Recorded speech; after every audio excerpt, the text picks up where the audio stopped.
In this video, I'm going to discuss how you can rent a flat from HDB directly.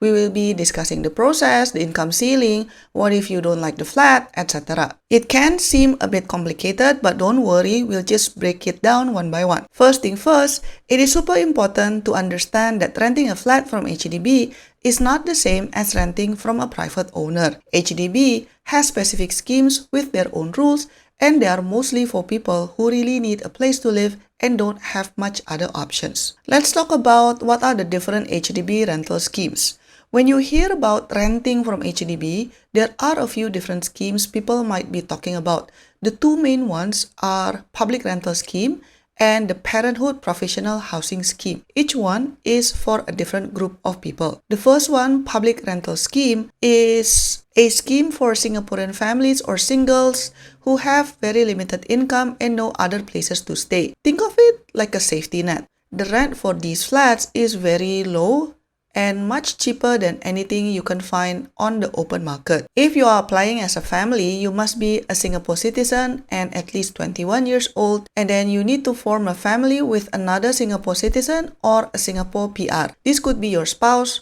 your parents if you're single, your children if you are widowed or divorced, or your siblings if you are an orphan. Or if you are applying as singles, you and your proposed flatmates must be Singapore citizens. You have to be either single or at least 35 years old, divorced or legally separated and at least 35 years old, or widowed or orphan and at least 21 years old. In terms of income, your total household income is usually a big factor. The HDB will look at your financial situation to see if you qualify. The HDB will look at your financial situation to see if you qualify. And HDB will also check if you have other ways of getting housing. For example, if you or anyone in your household already owns a property, whether it's an HDB flat or a private condo, then typically you would not be eligible. They will also check if your children can provide a place for you to live or help you with renting a flat somewhere else. This scheme is really for those who are in a tight spot and need a helping hand. The flats are typically one-room or two-room flats. Because the demand is very high and the supply is limited, getting a flat under this scheme can take some time. And then the second scheme is the Parenthood Provisional Housing Scheme, or pphs. This scheme is for a completely different reason. It is for couples who have booked a new BTO flat but are still waiting for it to be ready. BTO flats, as you know, can take a few years to build, and this scheme gives couples a temporary place to live while they wait for their new home. But you must be a married couple or a fiancé couple who have successfully booked an uncompleted HDB flat. In terms of monthly household income, it shouldn't be more than $7,000, and this is based on the income you declared when you applied for your BTO flat. And you and your partner should not own another existing residential house, whether it's HDB flat or private residence. This scheme is a great way to get a temporary home at a more affordable price than the open market. The flats are usually 3-room or 4-room and can be shared with another eligible pphs household if you want to. So how do you actually get the flat? So the process is slightly different for each scheme. For the public rental scheme, again, this is a scheme for households with very low income and no other housing options. While there used to be a stated income ceiling of $1,500, HDB has moved to a more holistic needs-based approach. So in general, HDB still uses $1,500 monthly household income figure as a guideline. If your income is below this amount, you are generally seen as being in the target group for this scheme. However, HDB recognizes that income alone doesn't tell the full picture.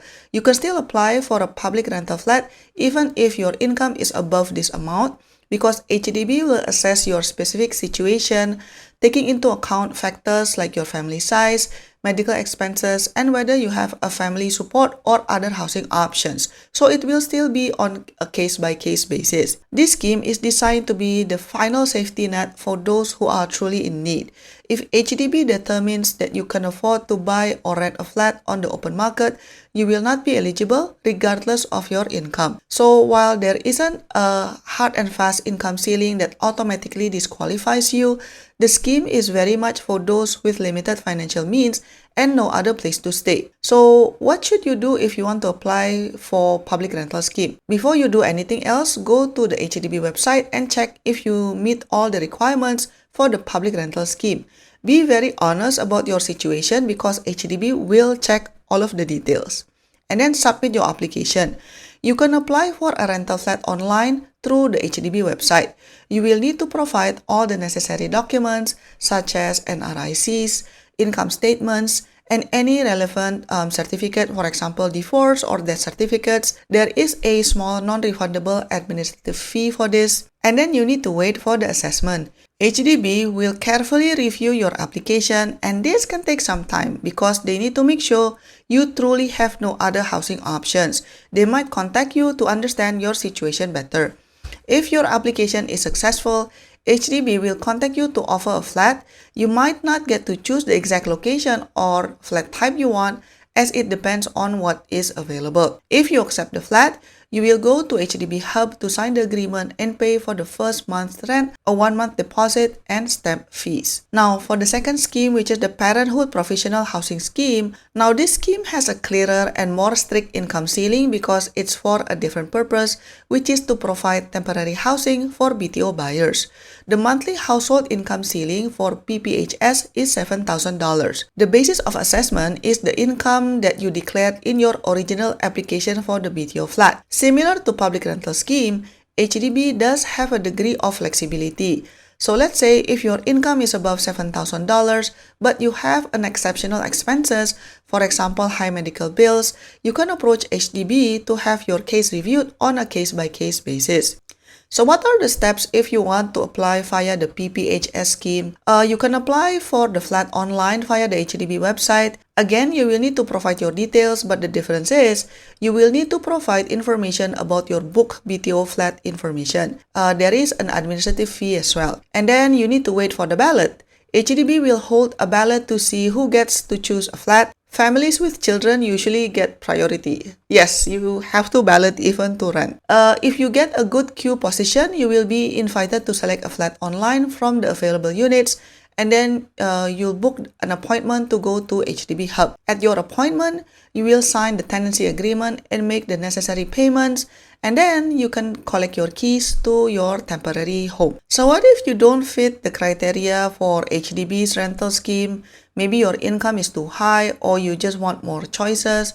In that case, you might have to rent a flat on the open market, especially if you have a bigger budget. Now let's talk about the rental units itself. You might have noticed that even renting a flat from HDB involves a balloting process, but these are rental units, so in general, it's not new flats. So you might be wondering, well, in that case, can you physically view the rental unit first before committing to it? Unfortunately, no, you cannot physically view the specific unit beforehand. HDB's process is different from the open market. When you apply, you are applying for a flat type, for example, like 1 room or 2 room in a specific area, not for a particular unit. HDB allocates a unit to you based on availability after your application is successful. The flats are standardized and come with basic finishings and fittings. If you want to get an idea of what they look like, the HDB will probably tell you to check the HDB's website for sample layouts, but we both know that's not exactly what you want, right? So what you can do is try to visit the surrounding neighborhood to get a feel for the area. Even though you cannot see the inside, well, at least you can get a sense of what you are getting into.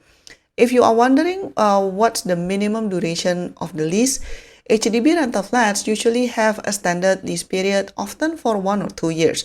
The exact duration will be stated in your tenancy agreement. To be fair, HDB has a responsibility to ensure the flats are in livable condition. When a rental flat is vacated, HDB will carry out necessary works to get it ready for the next tenant. This includes things like cleaning, painting, and repairing or replacing any defective fittings like doors, windows, and flooring. HDB has a process to inspect the flats after these works are done to make sure they are in a good condition before a new tenant moves in. So what happens if you are assigned a flat that is not in a good condition and really not acceptable to your standards? While HDB has these procedures in place, sometimes issues can slip through the cracks. In the past, there have been a few well-publicized cases where a rental flat was allocated to a tenant in a very poor state with problems like broken tiles, rusty fittings, and no electricity. In these instances, HDB typically would arrange for the tenant to move into a replacement flat and help them with the move. The key takeaway is that while HDB aims to provide a decent livable flat, they are still reasonable. If you find yourself in a very difficult situation, you should immediately contact HDB to report the issues, rather than posting in social media. They do have a duty to ensure the safety and well-being of their tenants. Now, you might ask, is there any penalty if you back out? Yes, there can be penalties. So when you apply for a flat under the public rental scheme and you are offered a unit, you have a limited time to accept it. If you reject the offer, it is considered a non-selection. HDB takes a serious view of this because there are many other people waiting for a flat. A non-selection can affect your future applications. While you may not face a direct financial penalty, you will lose your spot in the queue and may have to wait a while before you can apply again, or your application priority might be affected.